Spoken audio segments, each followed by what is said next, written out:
Hey, what's going on? This isn't the house I saw in the blueprints. Mike's voice boomed in anger as he saw the house he had been looking forward to. Well, yes, I had the plans redrawn. It's your own fault for not checking, Mike. I almost got tricked, but I am so glad I realized it just in time. I am Kate, 54 years old. My husband passed away from an illness 2 years ago, and now I live alone.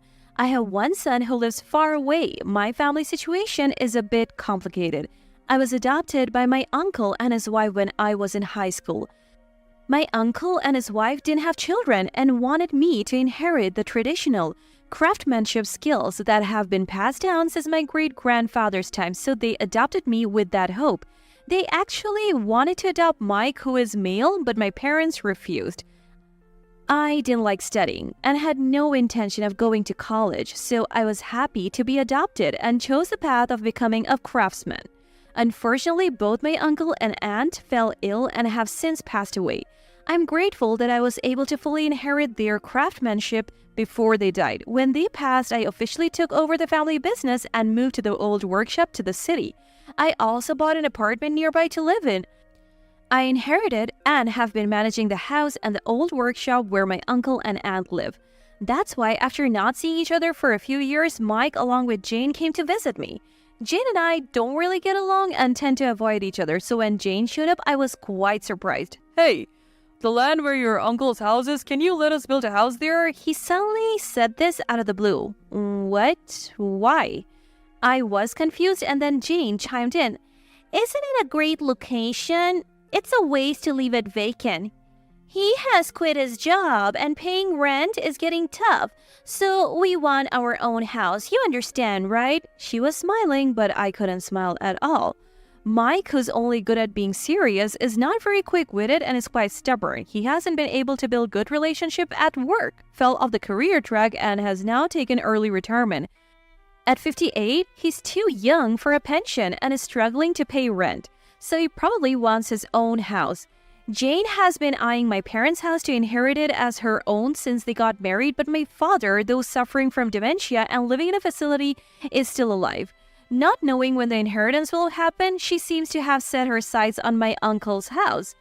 Are you asking me to sell that land to you? What are you talking about? You don't understand anything. I've retired and quit my job. There's no way I have the money to buy land. He arrogantly stated his own lack of ambition. Mike is just too embarrassing. And then he added, just because you were adopted, it's unfair that you get all the inheritance. You know what? I'm supposed to be the one adopted. You stole that from me. I've always been dissatisfied. That house should have been mine. You got a profession and a secure future. At least give me the house. You're such a greedy woman. So that's what he had been thinking. I finally understood why Mike and I had become distant. It seems he was always dissatisfied with the fact that I was adopted by my uncle despite our parents' wishes. When Mike was out partying in college, I endured tough training, but I guess that doesn't matter to Mike. Feeling unfairly accused and lacking the energy to argue, I reluctantly agreed and sent Mike and his wife home. But I felt uneasy about it, and the next day I found myself regretting it in front of my uncle and aunt's grave. My aunt used to talk about turning the house with its large property into a shelter for rescued dogs someday. I had planned to fulfill that dream, but now that I've agreed, I guess there is nothing I can do. I have already given my consent, so I guess there is nothing else I can do but accept it. A month later, Jane showed up unannounced. Kate, I've got the blueprints of the house. Can you take a look? She excitedly spread the blueprints on my work table, not caring that there were important things there. It's this kind of brazen behavior that makes Jane hard to deal with. Reluctantly, I paused my work to look at the blueprints. What is this? A duplex? There was a layout for a duplex on the blueprint. I was initially happy thinking they planned to take my father out of the facility and care for him. What a wonderful plan, I thought, but my happiness was quickly shattered. Yes, it's for my parents to live with us. Your parents? Jane's parents on my land? Isn't that a bit odd? This comment made Jane angry. Huh? What's odd about it? Your parents are in a facility, right? It's obvious that the duplex is for my parents. Don't you get that? Are you stupid or something? I'm stupid? This is clearly unreasonable. We have already paid the deposit, so it's non-negotiable. I didn't come here to get your okay just to show off. And if you don't like it and want to change it, you'll have to pay a $10,000 fee. I thought it was terrible to go ahead with such an important matter without my permission as a landowner just to show off, but I don't want to pay $10,000 to change it. Right, I should check with Mike, so I decided to call Mike. Hello, Mike? Jane just showed me the blueprints. What's this about a duplex with Jane's parents? What about Dad? Since we are married, Jane's parents are my parents too. It's only natural to take care of them. Jane wanted to live together, so we compromised with a duplex. Dad is in a facility. But Jane's parents don't have money to go anywhere. It's pitiful, right? So we'll take care of them. I'm not asking for your permission, so just leave us alone. He hung up after saying that. As I stood there stunned, Jane, with a triumphant look, packed up the blueprints and left. When Dad was diagnosed with dementia... Dad's got dementia. I don't know anything about that. You, who were adopted and neglected your duties, should take care of him. Mike, who had dumped everything on me and rarely visited Dad in the facility, is going to take care of his wife's parents? That's unacceptable. I couldn't forgive it. Later, I received a call that Dad had worsened a cold and was hospitalized with pneumonia. I hurried to visit him. Fortunately, it was a mild case and he looked well. Pneumonia can be dangerous at his age, so I couldn't relax until I saw his face. Relieved, I stepped out of the room to get a drink and heard a voice from behind a corner. It's a shame he didn't die. We would have gotten the inheritance. Really disappointing. I was appalled to realize it was Jane speaking, wishing for someone's death. That's how she thought? What does she think of other people's parents? I won't let her have her way. I'll definitely put them in their place somehow. So I made up my mind. Once Dad was discharged and I had a moment to breathe, Mike and his wife showed up again. I was busy with piled up work, but they forced me to stop, wondering what they wanted. It turned out they needed to pay an architect and a home builder to proceed with the house construction. I thought they should just pay the money, but then, my parents will be living with us. When your father entered the facility, you paid a lump sum, right? My parents don't need that. So I think we have the right to get that money, so we need $80,000 from you to help with the building costs. That's fair, isn't it? I couldn't understand what she was saying. It seems that although I have spent money on my father, I haven't done the same for Jane's parents. While my father, having money, can enjoy his later years comfortably, Jane's parents, lacking funds, are unable to have a satisfying retirement. Since we were related by marriage, she thought it was unfair there was a difference in treatment. Don't you think what you're saying is strange? Why should I be the one to pay that money? Shouldn't Jane be paying? I have already provided the land, and that's more than enough.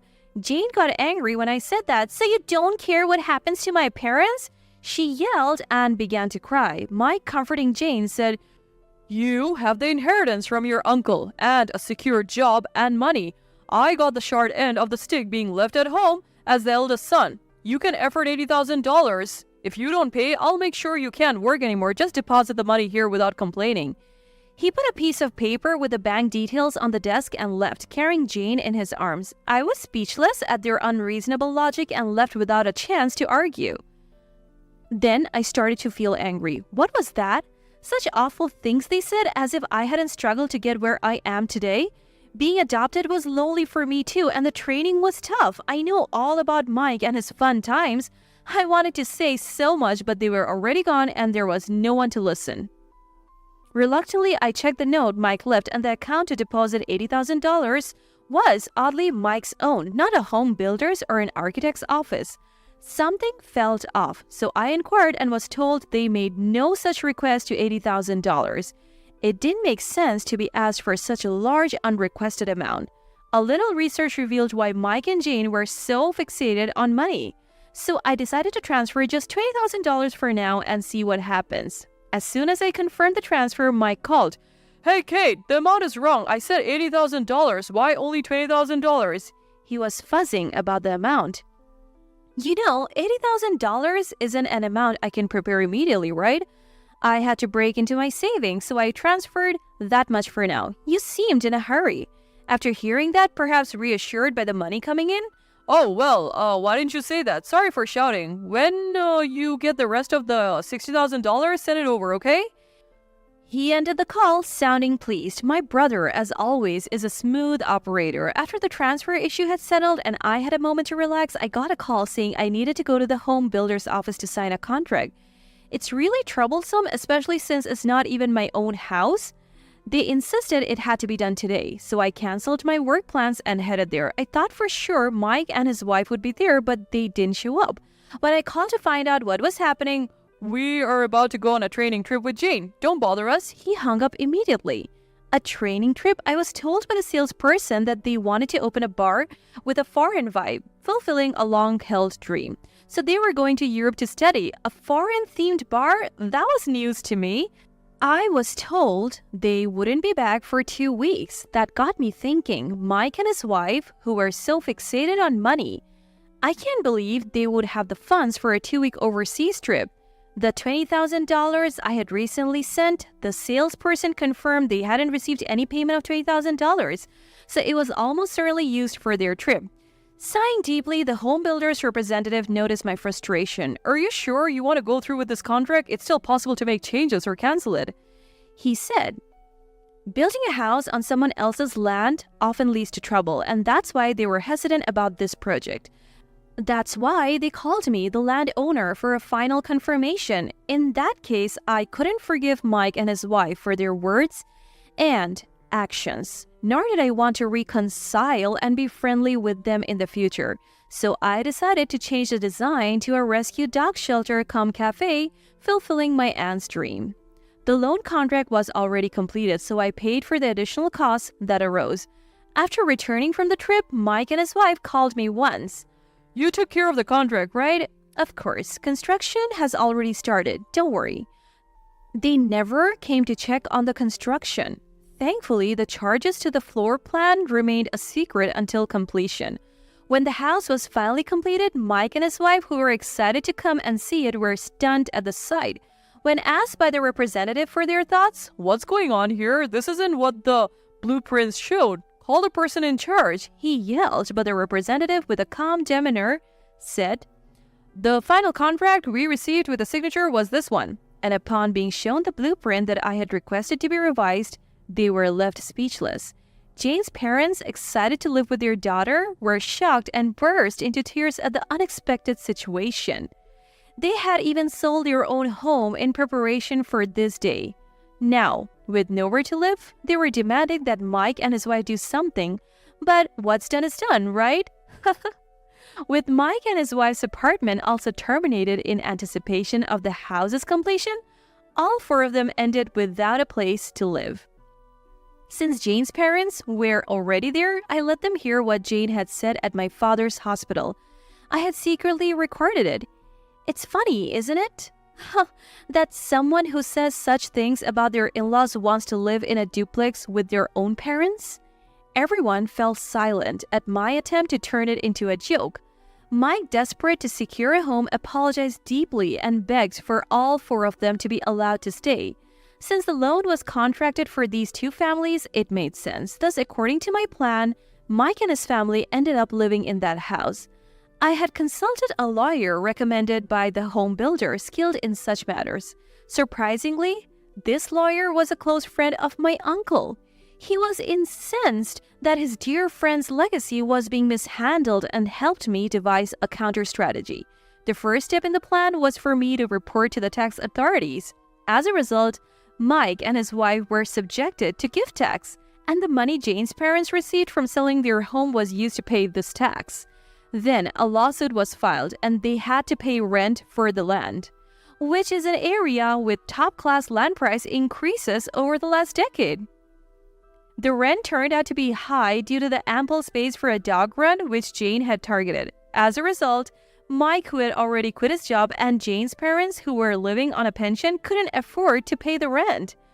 They were forced to leave as they could no longer afford to sustain their living expenses. The family, my brothers, asked to stay until they found a new place to live. But at that moment, I revealed some crucial information. Apparently, Jane was in debt to some dangerous people. The demand for $80,000 before construction was likely for that payment.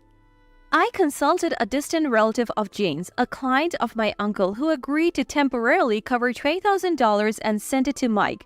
This relative had helped Jane's family financially in the past. In a letter they entrusted to me for Jane's family, it read, "Don't do anything more that would embarrass us as relatives. We have covered your debt this one time, so work off your debt in our factory day and night with your whole family living on site." Thus, Mike's family left the house burdened with the mortgage and family debt. They now live in a rundown apartment, once a staff dormitory for the relative's factory, where all four work tirelessly. I was lucky not to be swindled out of $80,000 and managed to prepare for realizing my aunt's dream. I made the first floor barrier-free so my father could leave the facility and live with me. The entry fee from his return from the facility allowed me to hire a helper, which has been a great relief. As I'm getting older, I'm planning for my son to take over in a few years, and I hope to spend my days making dogs happy.